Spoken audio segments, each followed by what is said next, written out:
Defensive driving, best practices. What can you put in place to keep yourself safe? And what we're talking about today is situational awareness.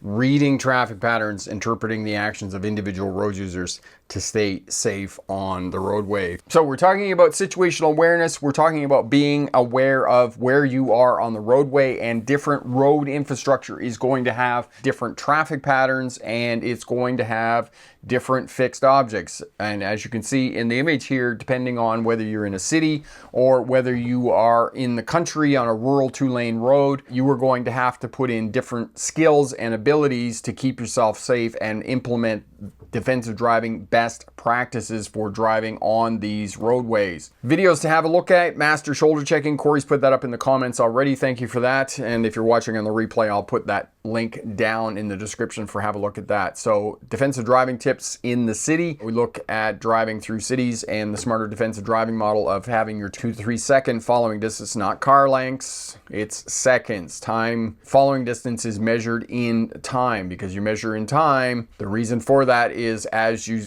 speed increases, that space between your vehicle and the vehicle in front increases. Swimming, barbecues, our perception of hazard. Most people, when they take polls of this, are more afraid of getting eaten by a great white shark when they're swimming as opposed to being involved in a car crash. And you know, probably Jaws, the movie Jaws, has something to do with that, but for the most part, most people are more afraid of getting eaten by a shark as opposed to dying in a car crash, unless they've been in a car crash. They think that driving is not as dangerous as it is. And we have talked about the great toll every year on American roads, and probably another 500,000 are injured in car crashes. Every 18 months in the United States of America, more Americans die on roadways and in car crashes than soldiers sent to the Vietnam War between 1963 and 1975, a 12-year conflict, which is completely astounding. But barbecues, fire, swimming in pools, these get much more attention than car crashes do. And as in addition to that, if you took all the car crashes in the United States of America, or any country in the world for that matter, and you put them in one place at one time, it would be declared a national emergency. Hands down, no doubt, in the United States of America and other countries in the world. Priority when driving. When do you need to pay attention? Because your attention does flow and ebb when you are driving. There are places that you need to be on high alert, and there are places where you can turn on the radio, drive the car, sit back, be comfortable, put the car on cruise control out on the highway, and those types of things. And create the driving habit of always having your 2 to 3 second following distance in front, stopping back in traffic 1 vehicle length. Space buys you time, time buys you options, options prevent crashes. Manage space effectively. What is the traffic doing, and what are individual road users doing on the roadway? Okay, do I simply need calm awareness, and do I need to be covering the brake until I get past the perceived hazard on the roadway, or the road user, that pedestrian on the side of the road that could step out in front of my vehicle, and I would have to apply the brakes and come to a stop or take evasive action. Smarter defensive driving. One of the differences with the smarter defensive driving model is that it defines the problem of driving. Social driving. It's the way that people drive after they get their driver's license. And smart drivers and other people have come back to me over the years and said that, after getting your driver's license, it's different than practicing for your driver's license. It's because people begin to participate in social driving and driving the way that everybody else on the roadway does. They follow too close, they speed, driving too fast for conditions in which they find themselves, they don't signal, they don't come to complete stops at stop sign intersections. These are just some of the hallmarks of social driving. All of the skills for the smarter defensive driving model are taught to you when you learn how to get your driver's license. Shoulder checking, shoulder checking. You must shoulder check for a driver's test. It is the #1 error on a driver's test for many people who accumulate too many demerits and fail because they got too many points on the driver's test.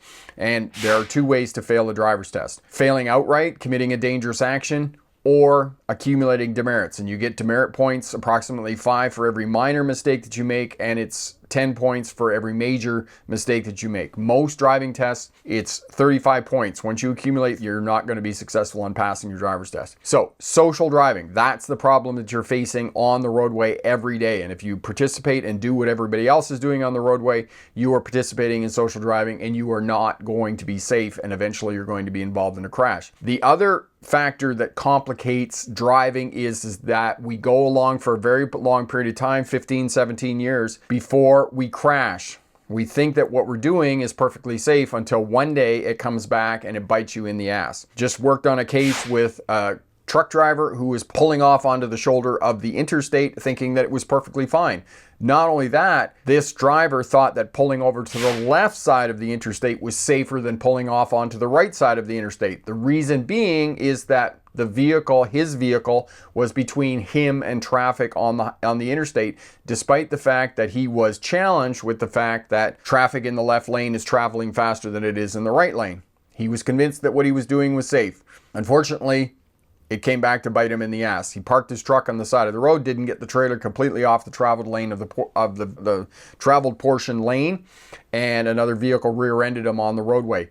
Had it been 5 seconds earlier when he got rear-ended, he would have been standing on the back of the truck and thrown out into traffic. This is what happens. The average driver crashes 3 to 4 times in a driving career. So they go along for a very long period of time thinking that what they're doing is safe, when the reality is that we all have bad habits. We all have things that we do when we're driving that potentially could catch up to us and cause us to be involved in a crash. The tools of the Smarter Defensive Driving model are space management, observation, speed management, and communication. Space management, keeping that 2 to 3 second following distance in front of your vehicle, stopping back 1 vehicle length in traffic, observing, having situational awareness when you're driving, shoulder checking, ABS, always be scanning, okay? Speed management, you control speed so that you have space in front of your vehicle. And then communication with other traffic on the roadway, because it is a social activity and we need to get along with other people on the roadway. The 5 ways that we communicate: position of the vehicle or road user on the roadway, lights and signals, horn, hand gestures, eye contact. That is the way that we communicate with other drivers and road users on the road. MIT, mapping intersections, tracking road users. And this is incredibly important because more than 40% of crashes happen at intersections. Map the intersection as you're approaching. What kind of, is it a simple suburban? Is it a school zone? What kind of driving environment that am I in? Is it an industrial area? Is it a heavy congested downtown urban area? Are you on a ring road of an interstate? Where are the merge lanes, the overpasses? And tying back into what we talked about last week and the week before with the truck driver and merging onto the interstate, you can identify off-ramps, on-ramps, and you can respond accordingly and being proactive and not reacting or not relying on the fact that people are going to merge correctly, because people make mistakes. They get tired. They're inebriated. They're drinking. They're smoking marijuana. They're doing all kinds of weird things in the vehicle.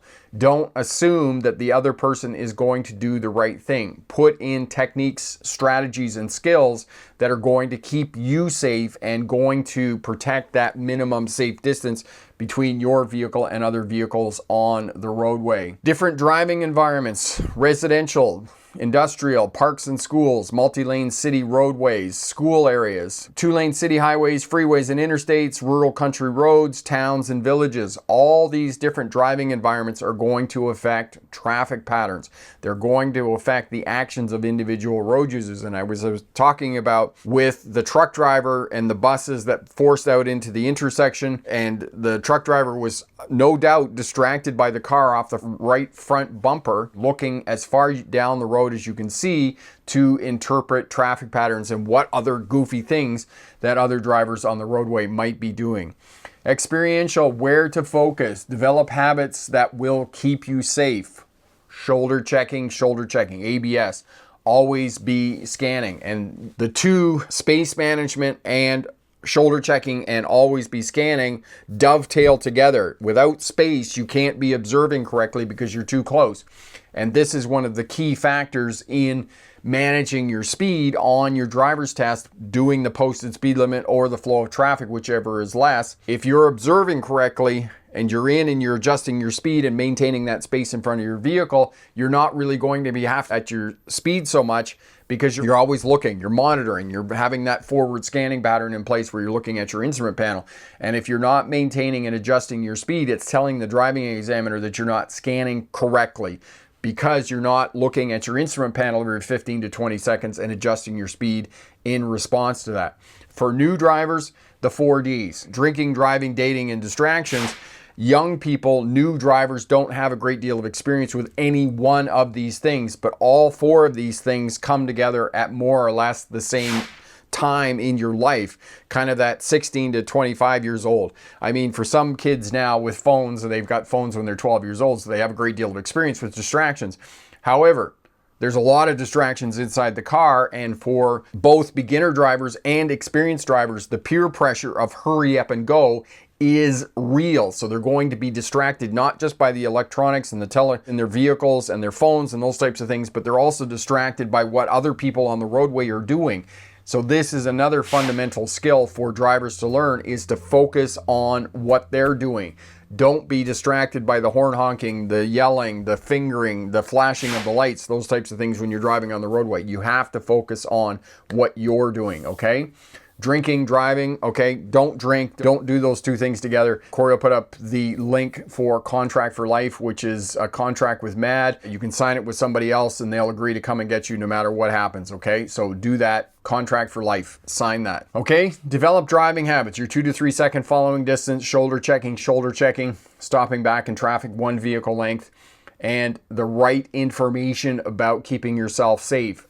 Defensive driving best practices, all right? And probably the most controversial technique that I teach, where people will come back to me and they'll say, oh, it's busy and it's congested where I live, and there's no way that you can wait with your front steer tires on the front crosswalk line. You have to move into the intersection when making left-hand turns. That is not your best practices for defensive driving when making left-hand turns, because there's all kinds of limitations on that, and I'll talk more about left-hand turns next week to keep yourself safe. So get the right information for implementing defensive driving best practices that are going to keep you safe. The smarter defensive driving model. And if you're here on this channel, you're on the live stream, thank you very much for watching. And if you're watching on the replay, then you're definitely in the right place to become a smarter, safer driver. And welcome to the Smart Driver community if you haven't been here before. And good luck on your driver's test. And remember, pick the best answer, not necessarily the right answer. All right, Lucy, I hate when people tailgate me when I'm driving the speed limit. Lucid rather. Yeah, Lucid, you're not the only one. Most people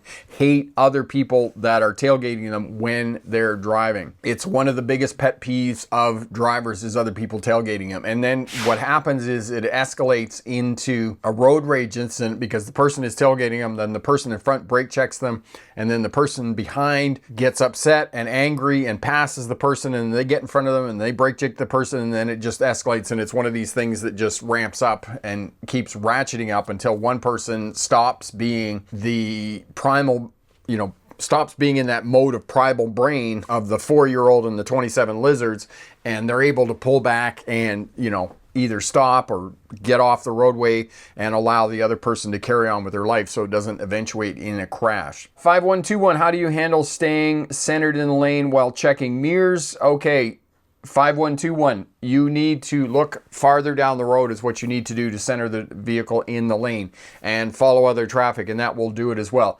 And the other thing is, if you're deviating in your lane and your vehicle is wandering, what's happening is that you're moving your head too slowly. Move your head quickly, okay? So it's just like this, just quick head movement. Look in your mirror. Okay, you don't need to study the mirror. I know that as a new driver and you're learning how to drive that you want to see everything that's in the mirror, but it's just a quick check, okay? Because the vehicle will go where you're looking, and so you want to look in the direction you want the vehicle to go. It's the same thing with any driver in a vehicle and you're going around a curve on a highway, and if you look at most people, you're following other traffic. Just take note of this when you're out on a highway next time and there's a curve. People will slow down. They'll be on the brakes to go around that curve, whereas you should be constant speed going through the curve, and actually you should have power to the wheels as you're going around the curve. You want to be looking over there at the end of the curve.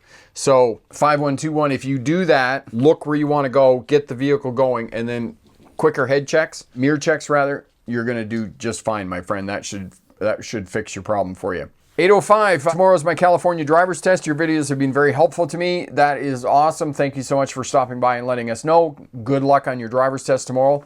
Remember to breathe in through the nose, hold 3 seconds at your belly button, and then out through the mouth, okay? That will cause your body to relax. Good luck. You're going to do it. 4 most powerful words in the English language. I can do it. You're going to be great. Good luck. Drop back. Let us know how it goes. Elevator fan, Mom says that traffic is crazy in Chicago during the week. Yes, I'm sure. I'm absolutely sure that it is. Elevator fan, thank you for that. 7X, my question, do you love Vernon or Vancouver, especially when it comes to driving and cost of living? 7X, no. And once my kids are done high school, I'm going to Europe. I'm out of here. So we'll be doing all this from Europe, and we'll be teaching driving from Europe. So it's going to be fun. So we got a couple, 3 years, and then we're out of here. We're adios. Adios. So thank you so much for all your great questions. Good luck on your driver's test if you're taking a driver's test.